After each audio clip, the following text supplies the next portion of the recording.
নমস্কাৰ। এই মুহূৰ্তত লৈ আহিছোঁ আপোনালোকৰ বাবে আজি সন্ধিয়াৰ কেইবাটাও গুৰুত্বপূৰ্ণ খবৰ।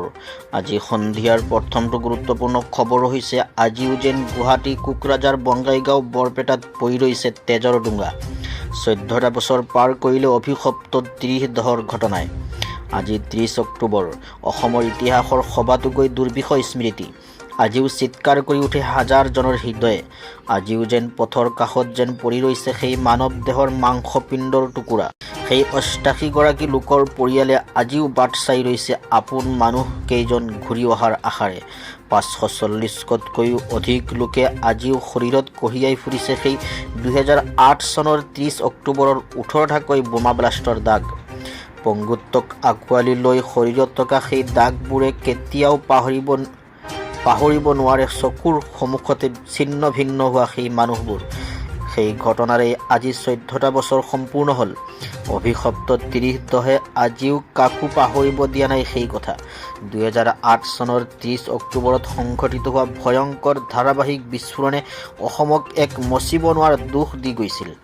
NDFBৰ নেতা ৰঞ্জন দৈমাৰী নেতৃত্বাধীন গোটৰ দ্বাৰা গুৱাহাটী, কোকৰাঝাৰ, বঙাইগাঁও আৰু বৰপেটা ৰোডত মাথো কেইটামান মিনিটৰ ভিতৰতে ব্লাষ্ট হৈছিল কেইবাটাও বোমা।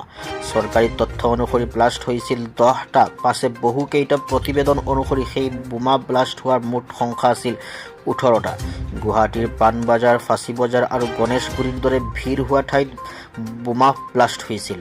তেনেদৰে কোকৰাঝাৰ টাউন, বৰপেটা ৰোডৰ CGM আদালত চৌহদ, বঙাইগাঁও টাউন আদি বোমা বিস্ফোৰণ হৈছিল। সেই ঘটনাৰে মূল অভিযুক্ত ৰঞ্জন দৈমাৰীৰ যাৱজ্জীৱন কাৰাদণ্ডৰ ৰায় চলিত বৰ্ষৰে বিগত মাহত বাহাল ৰাখিছিল গুৱাহাটী উচ্চ ন্যায়ালয়ে। আনহাতে আন 4জনক দোষমুক্ত ঘোষণা কৰাৰ লগতে আন 10জনৰ পূৰ্বৰ শাস্তি বাহাল ৰাখিছিল ন্যায়ালয়ে। আজি সন্ধিয়াৰ পৰৱৰ্তী গুৰুত্বপূৰ্ণ বাতৰিটো হৈছে কেন্দ্ৰীয় চৰকাৰে 10 লাখ চাকৰি প্ৰদানৰ ক্ষেত্ৰত কাম কৰি আছে। প্ৰধানমন্ত্ৰী মোদীৰ ঘোষণা। নিবনুৱা সমস্যাই ভয়াৱহ ৰূপ ধাৰণ কৰাৰ সময়তে শনিবাৰে প্ৰধানমন্ত্ৰী নৰেন্দ্ৰ মোদীয়ে দেশৰ যুৱক যুৱতীসকলৰ বাবে ভাল খবৰ দি তেওঁৰ চৰকাৰে 10 লাখ চাকৰি প্ৰদানৰ বাবে কাম কৰি আছে বুলি কয়। গুজৰাট চৰকাৰে আয়োজন কৰা ৰোজগাৰ মেলা, নিযুক্তি মেলাক লৈ এক ভিডিঅ' বাৰ্তাত তেওঁ লগতে কয় যে যুৱকসকলৰ বাবে চৰকাৰী চাকৰিৰ সংখ্যা বৃদ্ধি পাব। প্ৰধানমন্ত্ৰী মোদীয়ে তেওঁৰ ভাষণত কয়, ধনতেৰাছৰ পবিত্ৰ দিনটোত আমি ৰাষ্ট্ৰীয় পৰ্যায়ত এখন ৰোজগাৰ মেলা অনুষ্ঠিত কৰিছিলোঁ, য'ত আমি ৭৫,০০০ প্ৰাৰ্থীক নিযুক্তি পত্ৰ বিতৰণ কৰিছিলোঁ। আগন্তুক সময়ত ৰাষ্ট্ৰীয় আৰু ৰাজ্যিক পৰ্যায়ত এনে মেলাৰ আয়োজন অব্যাহত থাকিব বুলি তেওঁ কয়। আজি সন্ধিয়াৰ পৰৱৰ্তী গুৰুত্বপূৰ্ণ বাতৰিটো হৈছে সাৱধান, ফেচবুকত মন গ'লেই নিলিখিব GT। কঠোৰ হৈছে চৰকাৰ, বিপদত পৰিব পাৰে আপুনি। এয়া সামাজিক মাধ্যমৰ সময়। সামাজিক মাধ্যমে আজিৰ সমাজ ব্যৱস্থাত গ্ৰহণ কৰে বিৰাট ভূমিকা। আনকি এখন দেশৰ চৰকাৰ ভংগা পতাত সামাজিক মাধ্যমৰ ভূমিকা কিমান সেয়া ভাৰতৰ দৰে এখন ৰাষ্ট্ৰৰ বাহিৰে আন কোনে ভালকৈ জানে। যধে-মধে সাম্প্ৰদায়িক বিভাজনকামী অশ্লীল গালিগালাজ আদি এতিয়া সামাজিক মাধ্যমত সহজলভ্য। কাৰোবাৰ কথাৰ বিৰোধিতা কৰিবলৈ গৈ ফেচবুক, টুইটাৰ, ইনষ্টাগ্ৰাম আদিৰ দৰে সামাজিক মাধ্যমত অশ্লীল আৰু অসাংবিধানিক শব্দ ব্যৱহাৰ কৰি গালিগালাজ কৰাটো একেবাৰে সাধাৰণ কথা হৈ পৰিছে। উল্লেখ্য যে শুকুৰবাৰে সামাজিক মাধ্যম মঞ্চ সমলৰ বিষয়ে দাখিল কৰা এক অভিযোগৰ সঠিক মোকাবিলা কৰিবলৈ তথ্য প্ৰযুক্তিৰ নিয়ম সংশোধন কৰিছে।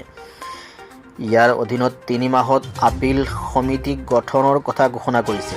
এই সমিতিয়ে বিষয়বস্তু নিয়ন্ত্ৰণ সম্পৰ্কে মেটা আৰু টুইটাৰ আদিৰ দৰে সামাজিক মাধ্যম কোম্পানীৰ দ্বাৰা লোৱা সিদ্ধান্তসমূহ পুনৰীক্ষণ কৰিবলৈ সক্ষম হ'ব।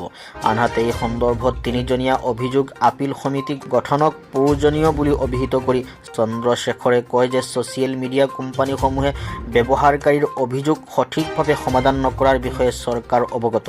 মন্ত্ৰীগৰাকীয়ে কয় যে আমেৰিকা যুক্তৰাষ্ট্ৰৰে হওক বা ইউৰোপৰে হওক, এই কোম্পানীসমূহে ভাৰতত কাম কৰিব লাগিব।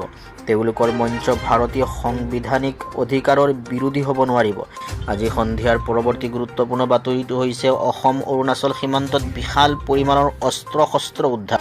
ওদালগুৰি জিলাৰ মাজবাৰ আৰক্ষী থানাৰ আৰক্ষীয়ে দেওবাৰে অসম অৰুণাচল প্ৰদেশ সীমান্ত এলেকাৰ এটা বনাঞ্চলৰ পৰা বিশাল পৰিমাণৰ অস্ত্ৰ-শস্ত্ৰ আৰু গোলাবাৰুদ উদ্ধাৰ কৰে।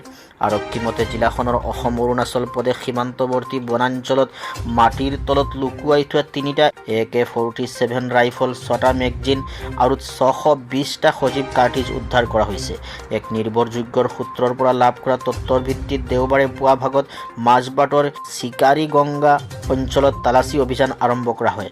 মাজবাট আৰক্ষী চকীৰ ভাৰপ্ৰাপ্ত বিষয়া ৰাজীৱ গোহাঁই, লালপানী আৰক্ষী আউটপোষ্টৰ SI কৈলাশ চন্দ্ৰ নাথ আৰু মাজবাট APRG দলৰ নেতৃত্বত এই অভিযান চলোৱা হৈছিল।